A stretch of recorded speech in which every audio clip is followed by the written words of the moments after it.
Hello and welcome to the Sheep Seats.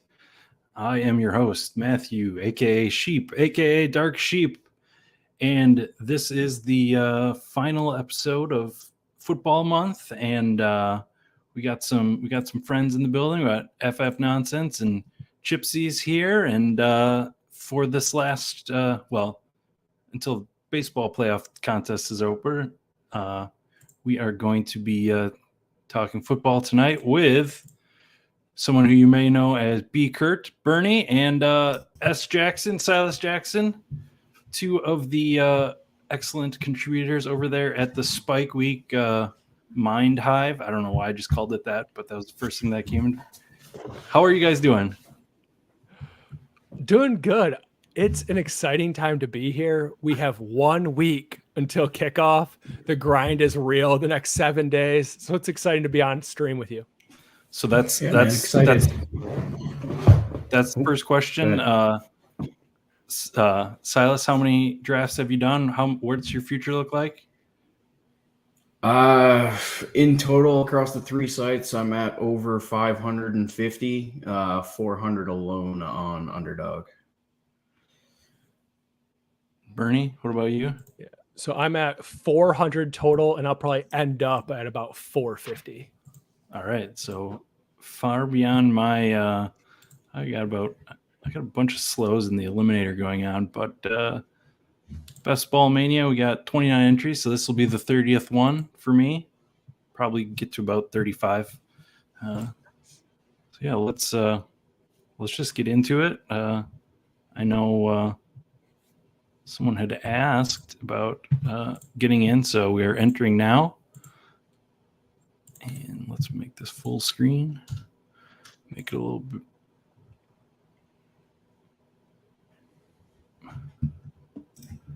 There we go. Actually, I think one more is the one. So yeah, with two people. These seem to be filling pretty quick. I guess. What's your? Anybody got a guess on when BBM is going to fill? I'd guess Monday. I think I saw today it was like 89%. So I think people are going to hit pretty hard, and people are finishing up their 150. I know I have 2 left, so yeah, everybody's trying to get it in quick, and hopefully by Monday it's probably closed. All right. It'll be really interesting what Underdog decides to do, because they have different levers they can pull to delay the fill and such with launching a 4th puppy. They've launched a couple really small things the last couple of days. Yep. So I think they're kind of gauging the market to test it. I think they're going to close it whenever they want it to close. I think is the right answer. I don't know what that's going to be. Like, if they don't open anything with the holiday weekend, like, it could be Monday for sure. But maybe they pop a couple things open just to set it back a little closer to kickoff. Yeah, yesterday we had the backyard Badge Bros contest that popped up for about an hour or hour and a half. I managed to slam in 9 entries into that. And today I think there's a $2 super flex, but that doesn't seem like it would take too much out of the main contest. I think they're just trying to keep everybody kind of preoccupied while they kind of gauge what price, or not the price point, but how large to make the week 1 battle royale. I think that's what they're prepping for. So I think they're kind of done on season-long contests. We might see something come through that's maybe 20 to 30,000 entries, but probably things that they know are going to fill. All right, so we got FF Nonsense here at 10, Boston George. So we got to talk about Cooper Cup news. This is not a pick due to the Cooper Cup news. I'm putting Bijan Robinson here. I went looking through my exposures and picked out a few names that I had actually have none of in this contest that I felt like I needed a few of my 35 entries. So I'm forcing that. But I don't know, something about not actually knowing who he is or really ever following college football for me makes it a hard click with all these people that I know. But obviously he's pretty well regarded. So I have something funny I want to add. Okay. Go ahead, Bernie. I've never seen Bijan Robinson and play a snap start to finish. I've seen highlights where they start at like 3 seconds in the run and he looks fantastic. Never seen him play a full snap. All right. And how much of him have you been taking? About average, 6-8%. Yeah. When I made the list, it was mostly rookies. It was Bijan, Garrett Wilson, who's not a rookie, but I didn't watch any Jets games last year, so I obviously didn't watch him play much. So him and Gibbs was the other running back. The thing with Bijan, I mean, so Corain just put out the legendary upside article recently, and Bijan has that role. You know, that the offense is so highly efficient, and then he's going to have a pass game role. I do agree with you on Gibbs though. For underdog with half PPR, he is going to be more of like a pass catching specialty.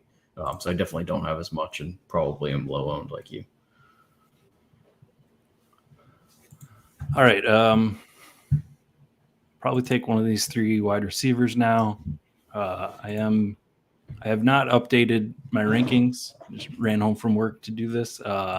So I still do have Jonathan Taylor here. I am, as I've shared, I am using Pat's rankings this year. Anybody got a big lean on any of these guys? I've usually taken Waddle. I love Olave. Okay. Yeah, let's go Olave. I would normally go Waddle, but I think that combination of Bijan and Olave is probably a little bit less frequently owned. And I think that in a same tier would be fine. Also, like with the Cup news today, I mean, McVay said Cup is day to day. And then there was this like weird quote that came out afterwards. Honestly, has me a little bit hesitant to take Cup in the first round. Getting the second round, I'll take him at 13 or whatnot. But like, I feel like you made a good choice here. Yeah, and I was taking him over Chase. So I definitely have plenty of Cooper Cup. I'm okay fading him here. It definitely, the quotes seemed iffy, and like, what do they have to play for other than losing? Here's definitely Chip. A huge concern. He's my highest owned player in the first round by far. I think I have like 13 or 14% over 400 or 500 drafts. So I'm nervous. And I was dodging injuries pretty well so far until today. Jeff Wilson and him popping up was not great for me. But okay, all right. Here's a name. I will just say that I'm not a fan. I don't like to call people out, but I'm not a fan of the good doctor, just because of reasons that we won't get into. But I have trouble with a lot of the Twitter doctors personally. Yeah. Yes. Yeah. We'll just leave it at that. I feel like everybody has either follows him or has a Dr. Jesse Morse story to tell. So I think they all are interesting in their own right? Like they all have they all are trying to get clicks and views. So, they will be a little bit out there. I wouldn't say that they're as accurate as they could be, but then again, they're looking at a video clip and diagnosing what the player has. Like, you're going to be wrong like 95% of the time. Yeah. Gotta aggregate all the docs, as Gypsy says. All right, so I'm gonna make a tough spot for you here, huh?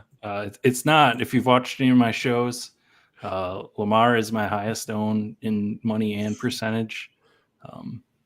The only worry that I have is that he's kind of crept up in price to match these other top tier ones, and the whole idea behind the play before was that he was going a little bit too late, but he has been creeping up.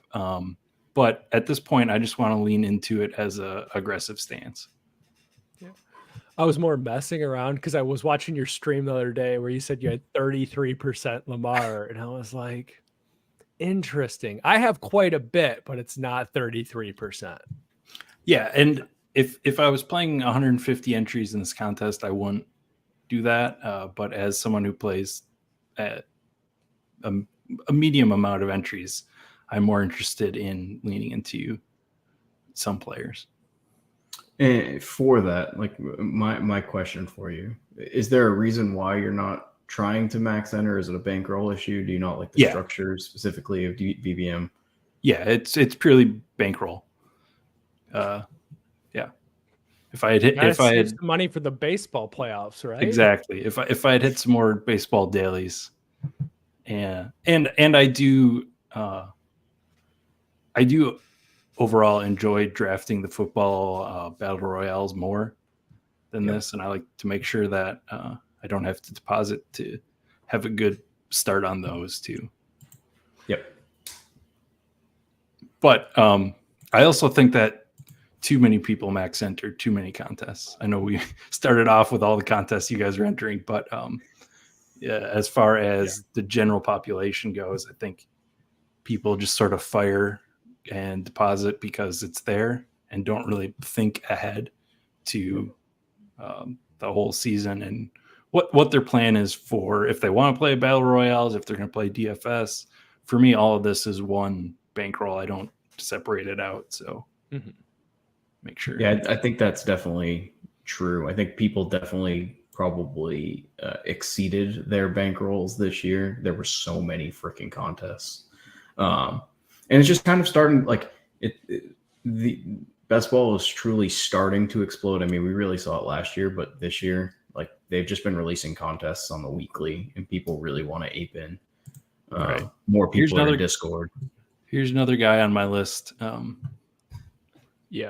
would be an instant click for me. Yep, that I need to up my exposure to again off of Pat's stuff and reading some of his stuff.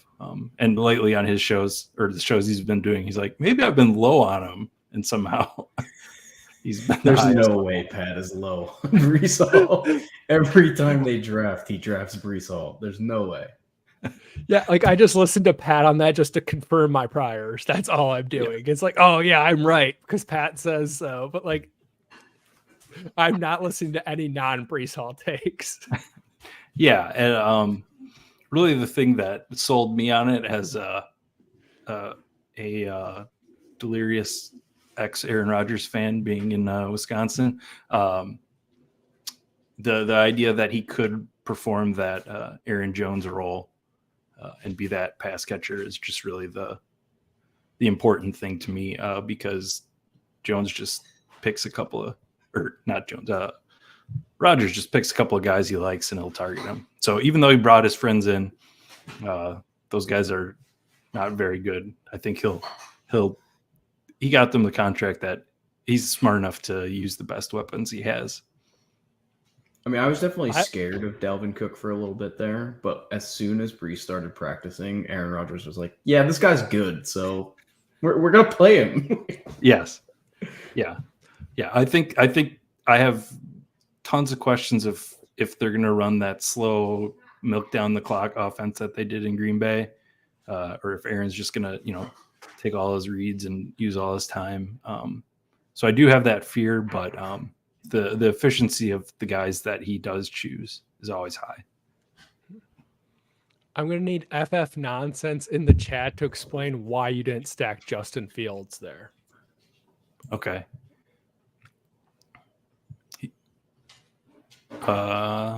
Maybe he got sniped? No. He went with Christian Watson instead. Yeah, I'm just curious. Technically above ADP. So like maybe he wanted to help him fall. Oh, this is why.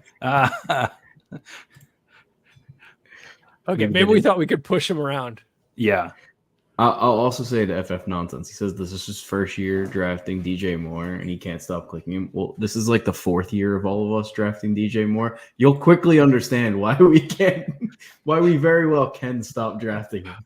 Yeah. I can't. I'm way over on DJ Moore again. Are you? Okay. Yeah. Pain.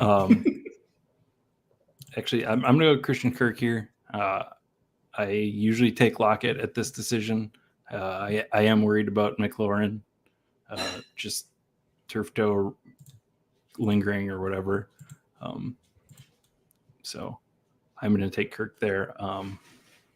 And then probably plan on getting at one of the Tampa Bay guys here at some point on the Atlanta run back. Anybody? Any? Me on that. Wait. Well, so Tampa doesn't play Atlanta for one. Oh, sorry, New Orleans, Olave. Yeah. Okay. That's what it was.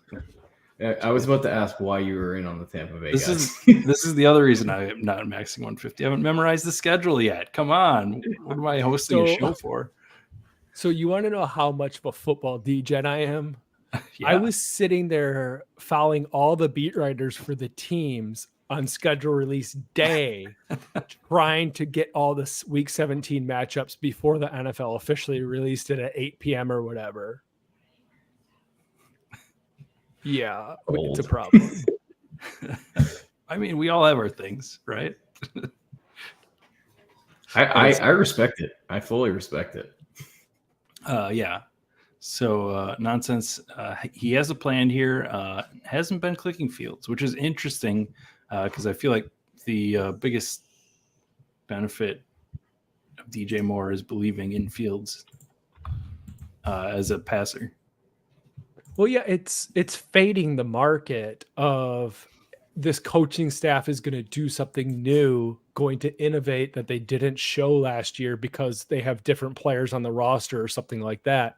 If that's your bet into DJ Moore, I think it makes sense to bet into Justin Fields as well.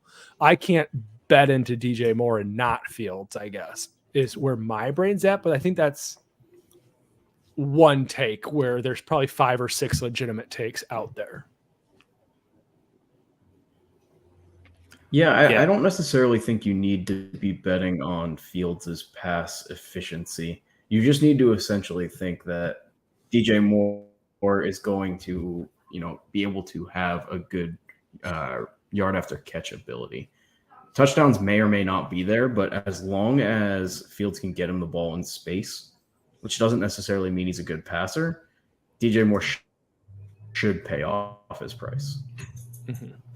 I also talked to guys. Ben Gretsch about this, and Ben was telling that it was really bad. Well, all the smartest people say it's bad, and I'm like, well, what if it's not? Well, I tried having that discussion with him, and he was basically just saying we're paying an inflated cost for a guy that is on a really piss poor offense for what he does. They're going to be wanting to run the ball a lot more. They brought in 2 running backs that could be good, and it's leaving the bet to be very thin. All right. I know this is a lot of people are going Addison at this point. You go Lawrence, double elite, get wild. I got no good play here. I like it. I am also low on Trevor Lawrence at his cost. I feel like, I don't know, maybe I'm too anchored on the bad seasons and not not factoring in adding Calvin Ridley enough and not factoring in the improvements and just getting rid of Urban Meyer and giving him a real coaching staff. Well, it's such a gross range. Do you want Marquise Brown, Jerry Jeudy there? I don't know. Do you? I don't. I don't even know where I go there. Yeah, and I threw a wild idea out and you ran with it, Sheik. Yeah, you did not have to do that. Well, we can get wild here. Yeah, Zay Flowers is there in ADP also. He's not ranked there on Pat's rankings, and usually I'm taking Zay with Lamar, but he might be someone I need more solo too.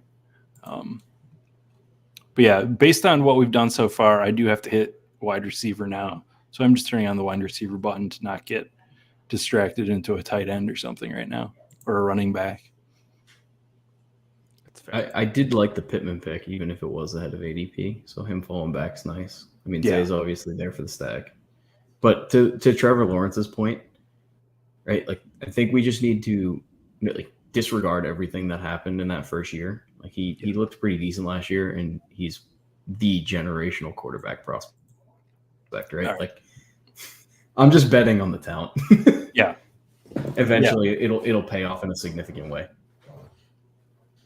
Yeah. You just locked in 2 premier double stacks here. Like, there's value in that in a tournament with a 116, a 116, and then this large of a final. Yeah. So you're talking about week 15 and week 16, both are only advanced one out of each 16 pod, which is it's unheard of, right? And that last year wasn't like that. Last year was one of 10, then one of 16, I believe. Okay. Still ridiculous, but I think Urban was also hallucinating the whole time, so you guys aren't alone.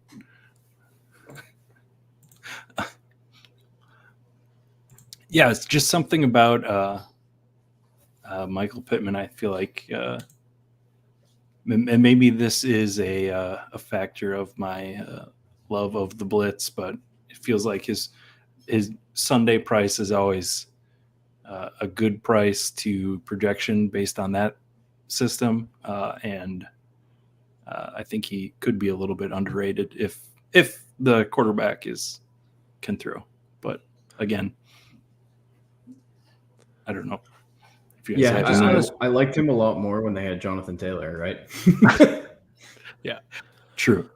Well, so JJ Zacharyson did some interesting studies on the primary target in RPO offenses, which has me drafting a good bit of Pittman and probably well more than Field, maybe 12, 16%. Our guy Moxie just took him there for us. Oh, that's a spike weaker.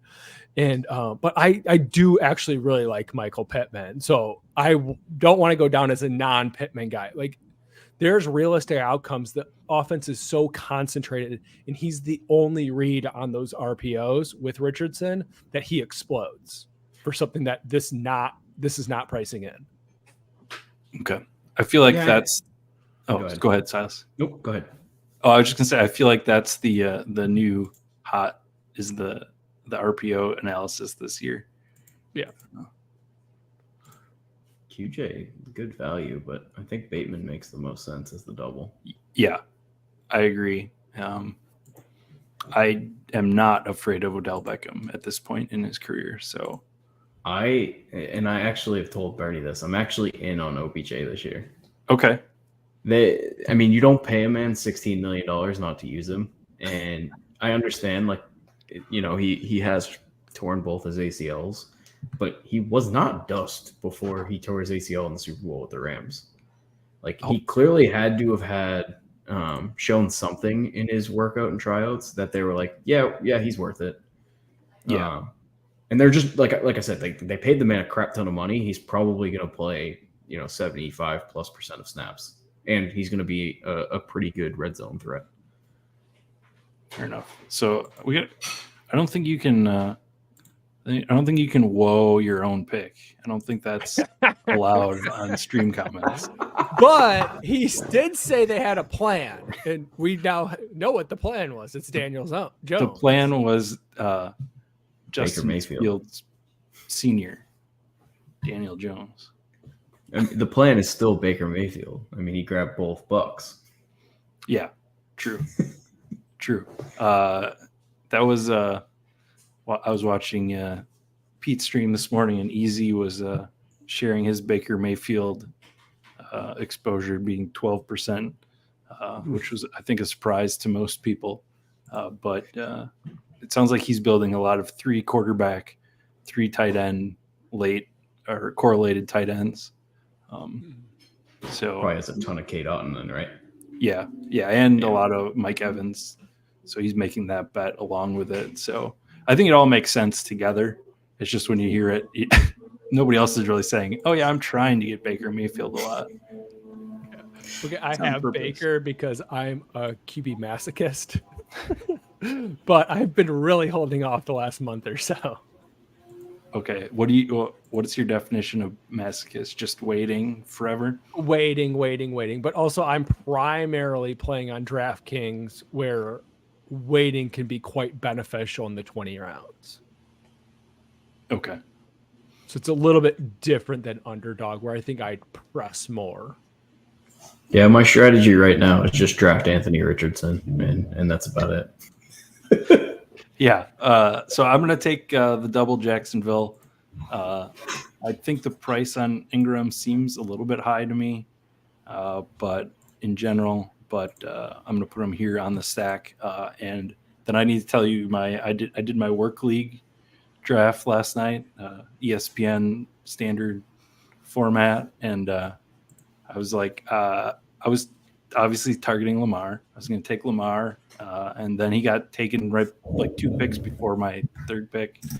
So I was going to do that, and then I was like, okay, well, I'll just wait and grab whoever, maybe grab Dak or Daniel Jones late. And so I was waiting out one other guy who everybody took their first QB. I was waiting out the last guy. I was like, I'll just take whoever's left out of it. Was like Gino and Dak were left. I was like, I'll just take whoever's left or whatever. I'm not like super into or more into either one. And then all of a sudden everybody starts taking a second quarterback. And I was like, wait a minute. So when I took Dak as a second quarterback, I was like, wait a minute. I forgot who I was drafting with here. So ended up actually just getting Richardson. He was still there. But there you go. You'll be set. You'll be set and have a better floor. I spoke up, and we were on a Teams call for my team at work, and we were on a Teams call, and I was like, what are you guys doing taking a second quarterback? You can only roster one. And then they're like, oh, you want us to take a third now? So I really thought they were going to like destroy or ruin their benches to just screw me over. But most people, I've actually been in a league where they've done that, and they left me with like I was like 3 or 4 years ago, like the 30th ranked quarterback. Their entire bench was quarterbacks, and then my bench was absolutely stacked. They're gonna drop them eventually. So, what do you guys think about the Super Jacksonville? There's a word for no. Was it an Omega stack now? Is that the parlance of adding a Zay Jones to this? I kind of like these other guys more than Zay Jones, though. I like some of the running backs here. Okay, actually, but we can Zay Jones it if we want. I'm totally fine taking Bernie on Rashad Penny. Oh, is that who it is? All right. But you do not have to. Do not feel. Oh no, we're doing this together. What's that's another question everybody has is what is your read there on Philadelphia that or is it just the player himself? It's one of my very few player takes. I am a roster construction person. That's where I'm drafting. So you can see like the pockets of players based on my roster construction, like the running backs from 100 to 140. I'm above 100 or I'm above 20% on all of them. Penny happens to fit in there. We're in the 10th round. And this is a human being. When we've seen him play football, is a top 5 running back in this league.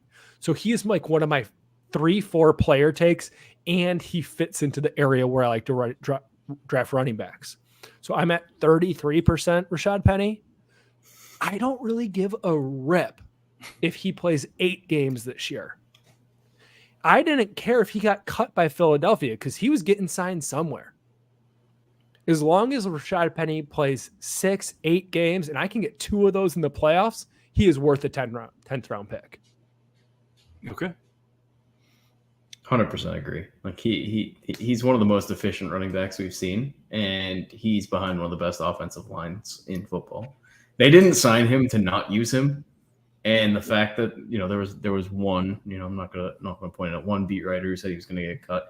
Everyone else said it was pretty much.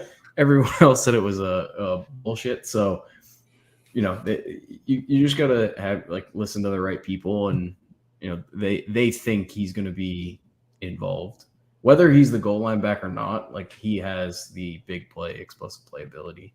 And in zero RB builds, which I'm assuming Bernie and I are mostly building, like he's the prime candidate. Yeah, and I mean, it's not like DeAndre Swift stays on the field much either. So we do get Jones. I really taken from thought us he was there. coming around. I'm not really into Darnell Mooney at all. I have too much Jacoby Myers. So anybody have any problems with Rashee Rice at this point on this team? I don't. This is probably a 8 or 9 wide receiver build, and he's more of a play towards the end of the season. And I like the 4 guys that we currently have. So, yep, my thoughts exactly. Yeah, this doesn't feel like I need Jacoby Myers team. Can I have? It never really is. Okay, Is he your highest wide receiver, Sheep? He is. Yeah. Him and Alec Pierce. So I have again that's a blitz favorite there in good Jacoby Myers, and I do it's more about whatever that offense is going to be. That's my question than what he is. Richardson to Pierce is my highest owned QB stack. It's an auto click for me on drafters. Once I take Richardson and I have a good amount of Richardson, I pretty much am locking in Alec Pierce. Yeah, so I guess I didn't follow all the news. They cut Isaiah McKenzie and brought him back. Or is that Indianapolis? Yeah, they brought him. So what it sounded like is, and granted, this is sounded, we're speculating. So it sounded like they wanted him on the team the whole time, but to get somebody on the active roster at the 53 cut, they cut McKenzie almost like, hey, we're going to bring you back, man. So they could get somebody onto the active roster for the day, and then they could put that person on short-term IR for 4 weeks. Basically, they used McKenzie as a chess piece to keep this other guy on their team. Got it.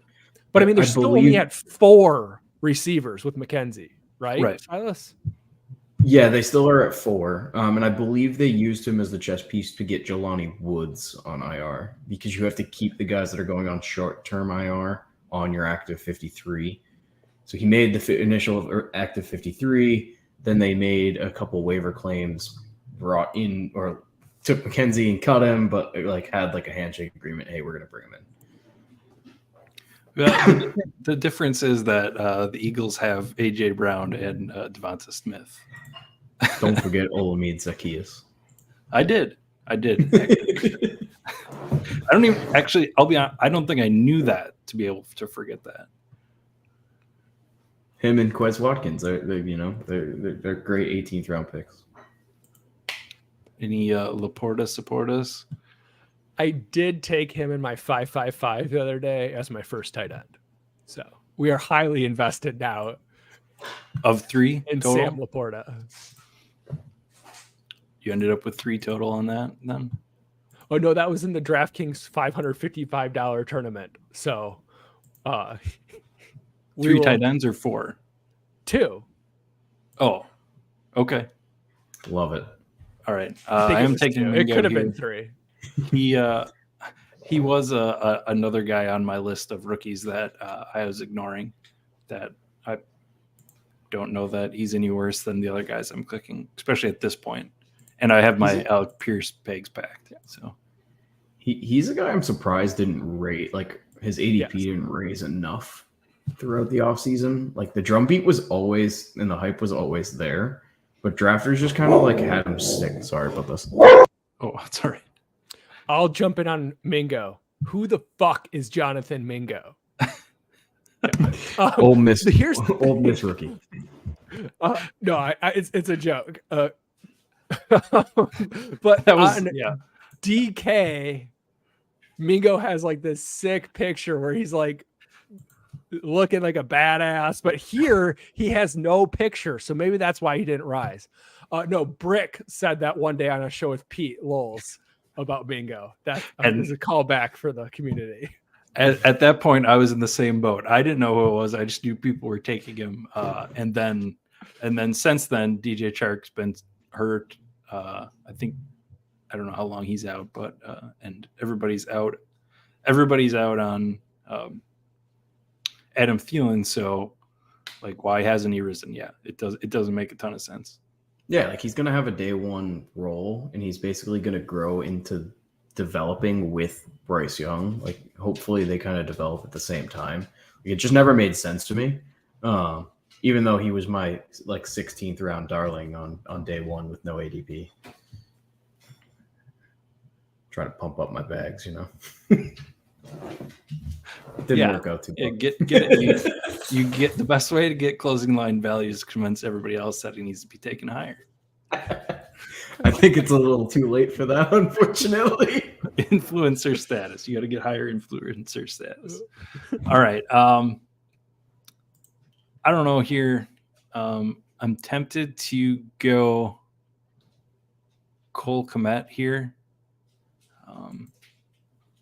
as a mini Atlanta Chicago thing for week 17.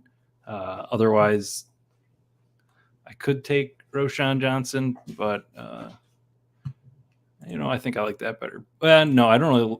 A running back doesn't really make sense for a week 17 correlation too much. So, yeah, I think the three players in play for me there were Cole Kmet, Roschon, and Chig.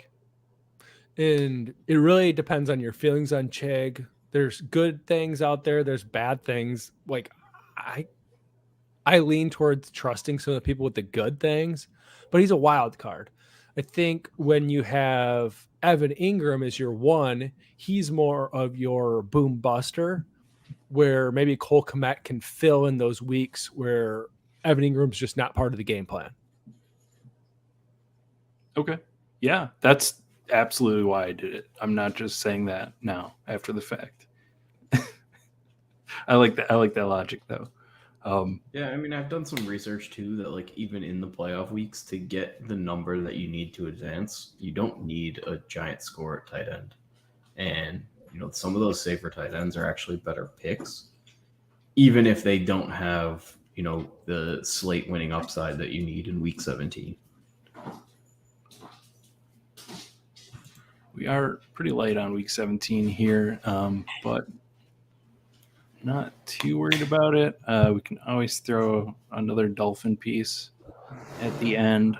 I've been getting plenty of Braxton Berrios and Durham Smythe to go with my Lamar Jackson as just a last round pick.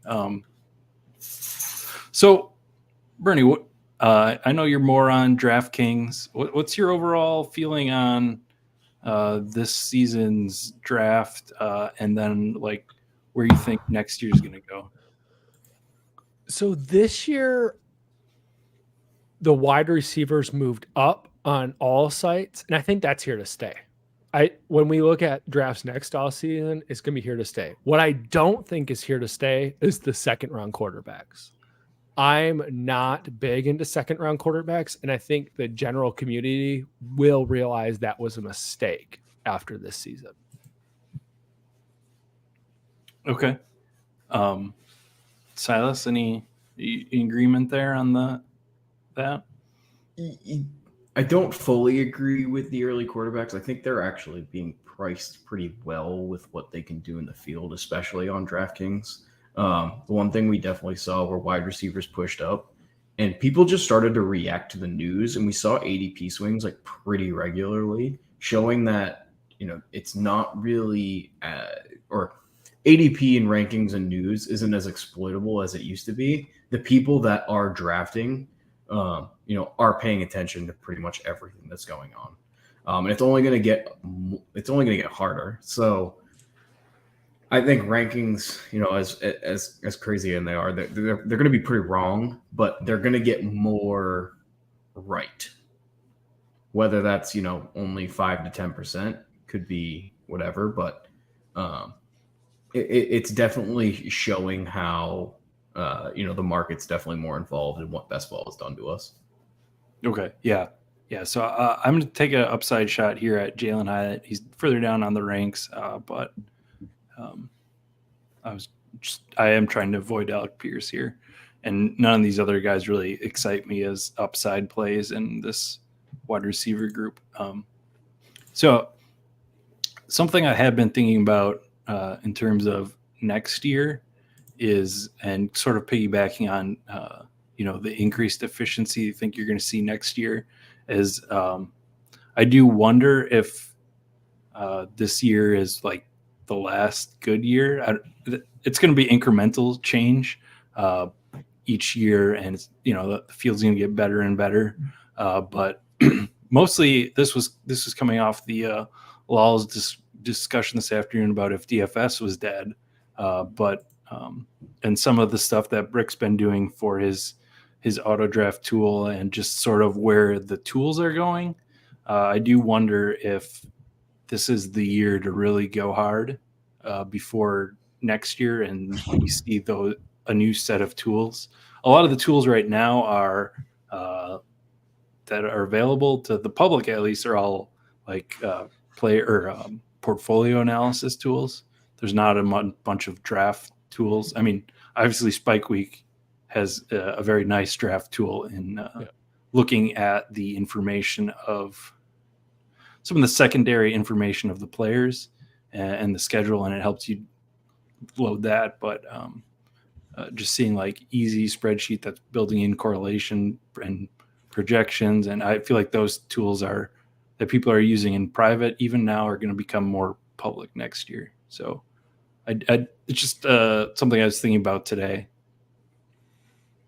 Yeah, no, it's definitely interesting. I think Underdog and the other platforms are going to have to monitor it, right? Because we don't want this to be really an automation game and something that's quote unquote broken and solved, right? So they need to continue to add additional variables to keep it more of a puzzle like thing. But I told my fiance this, like, she gets annoyed at how much I draft, and I'm sure a lot of your wives and whatnot do as well, right? It's something that I plan on doing and exploiting for like a 3-year window. Like I don't see it being as something that is going to be around like to this extent for more than 3 more years. Yeah. Well, and some of these tools that are out there being created, I think they're all good, innovative things, but also we got to consider they're being developed based on the ideas, the concepts that person believes in, or that group of people believes in. True. Where I might Silas might develop a tool, and I take a completely different approach in the same scenarios, but we both can find success in those scenarios. And we both have found success, and we don't draft completely the same. So I think those tools can possibly help raise the floor for some of the bad drafters. But I do think the really, really dedicated drafters will still have an edge for the next few iterations. Is there an iteration like Silas is talking 3-4 years down the road? Who knows? But I think any of the tools that I expect to be on the market next year are just raising the base of the terrible drafter. I think that's a good point. But I'll also throw back that look at last year and even the year before, and the DFS bros didn't want to touch best ball at all. Like they wanted to stay away as much as possible. And now DraftKings released a $50K best ball draft, and that got everybody interested again, right? Yeah. And it's just going to continue to develop in that way where the solver bros and the spreadsheet virgins are going to continue to come in and infiltrate, and they're going to continue to innovate in ways that will make this game less exploitable to the people that have been paying attention since day one. Yeah, and I do hunt the DFS bros on DK because you can see who's in the lobby before it starts, and I do look for them. And I am trying to be in those rooms. What do you think about Jerome Ford? I'm fine. I was actually going to grab Zamir White here. Okay. in this group of running backs, I mean, I did have, well, Pat had Kendre Miller above them as, secondary options. So I have been grabbing him more, but in this group of Zamir White, Jerome Ford, Evan Hull, Kyron Williams, Josh Kelly, this whole like RB2 question mark guys, I just sort of mix and match. I took Chuba Hubbard first just as the Jacksonville run back. That's why I took him first. But I'm more of a take a couple different ones, or make sure I don't take the same 2 or 3 each draft. Yeah, I've definitely been mixing in the undrafted guys more recently with, the information that we're getting. We obviously know Kareem Hunt visited Indy and has a couple offers out there. Leonard Fournette had a video circle that he was talking to some police officer and said he's going to Miami next month. And that was before Jeff Wilson went on IR. It's like, I'm just trying to mix in, trying to get ahead of the news. Brady doesn't agree to believe with that, but I'm fading the old dust ball RBs. I am. But also I'm ready to be hurt again with the Cincinnati backups with Justice Hill. I'm scooping Rico Dowdle. I've mixed in a little bit of Matt Breida. Okay. So I guess he's an old dust ball. I'll take him. You grabbing Keontae Ingram? Okay. He's in the portfolio, but not much. That seemed like it hurt you to say a little bit. All right, so we are definitely not grabbing another quarterback here. We have five running backs. I think this is definitely a 6th here, and a wide receiver. Do you prefer a Cleveland running back or a Cleveland wide receiver with Breece Hall? And I haven't been taking any Cleveland, but I can definitely take Ford here just as a tiebreaker. Well, I was going to say pick a different running back, because if we want Cleveland, we can get a Cleveland wide receiver in the last round. Okay. I was actually going to look for Braxton Berrios here. Yeah. As my run back there. Don't know that we need to take him here. We can probably get him the last thing.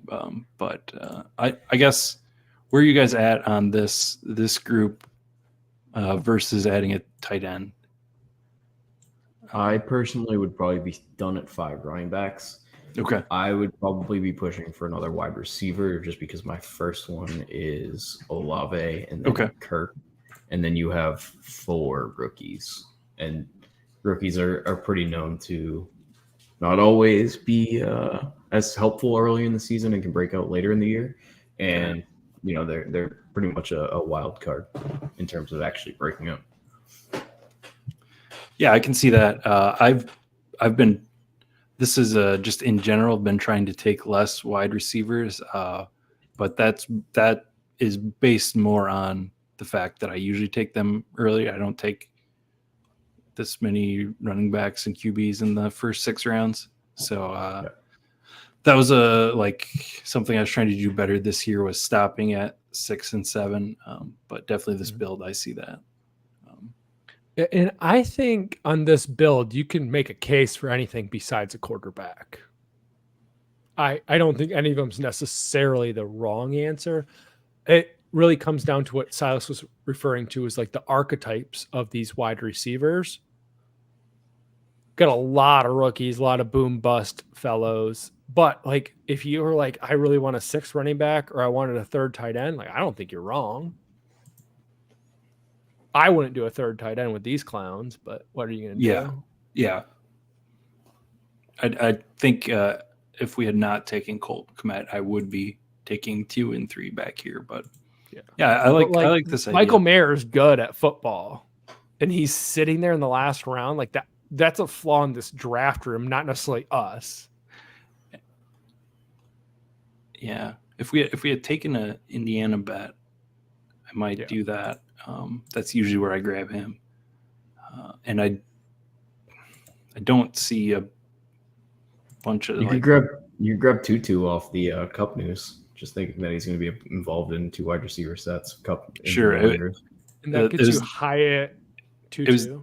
It was that or Wandale, Ooh. as I was looking here, just because but yeah, I like that as the latest news. But yeah, Wandale was someone that I was out on because I got taken in by the news of him being out. Last taking a single share. The last 24 hours, I've been pounding Wandale R20. Okay. Yeah, he's still going in the 20th round on DraftKings. He hasn't moved up. Yeah. Not yet. They're not very sharp. He's definitely somebody that was starting to show it last year. Well, and I make a joke. They're not very sharp. Like we understand the different clientele that's playing in the sites, but also he doesn't project very well. So any of the sites that are publishing rankings, he's not going to project great with how crowded that wide receiver room is. The projections in most cases aren't accounting for, hey, what happens when these wide receiver rooms shrink? And that's when I want Wandale in that, hey, there's 2-3 injuries in the Jets wide receiver, or the Giants wide receiver room. It's Waller, it's Wandale, and it's Slayton or whatever.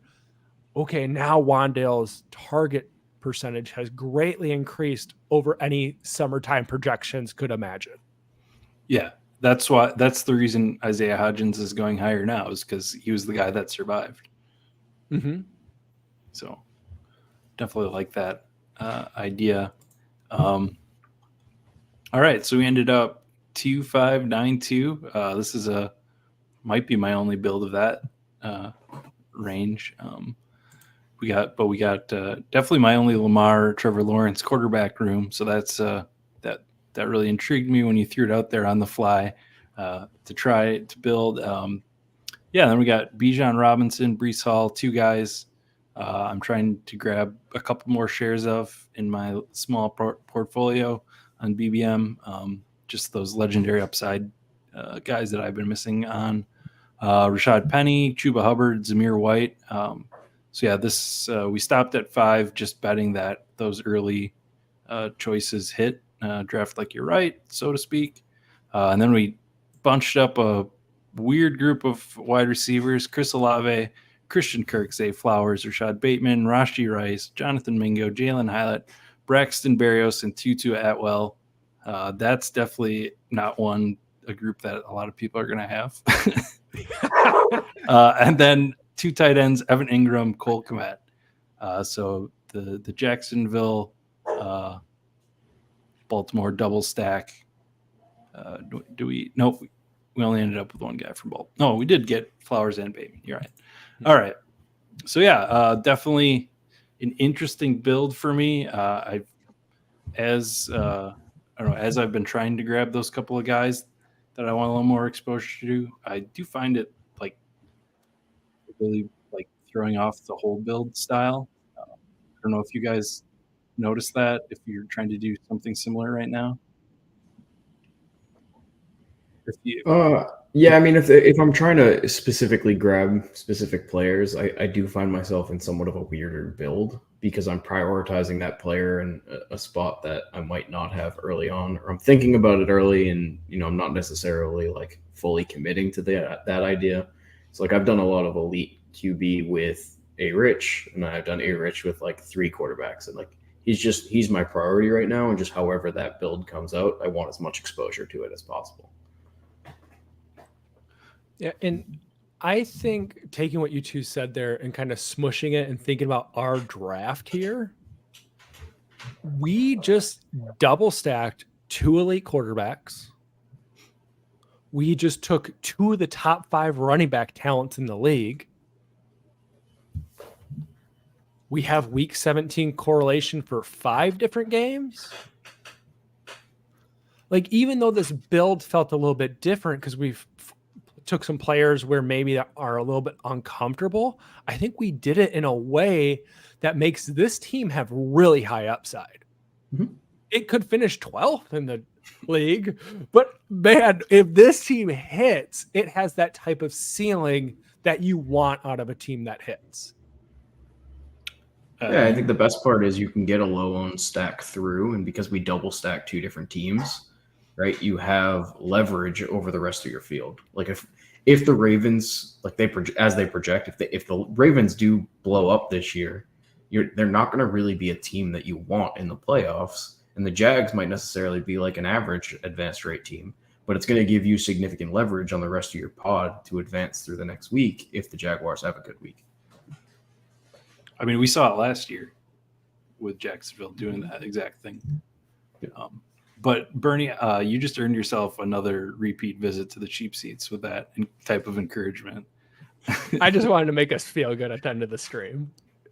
Yeah, I like it. I like it. I feel good now. I'm ready for a holiday weekend. Why don't you guys, Bernie, how can people follow you, check out your work and all that? If you want to share or not, I don't care.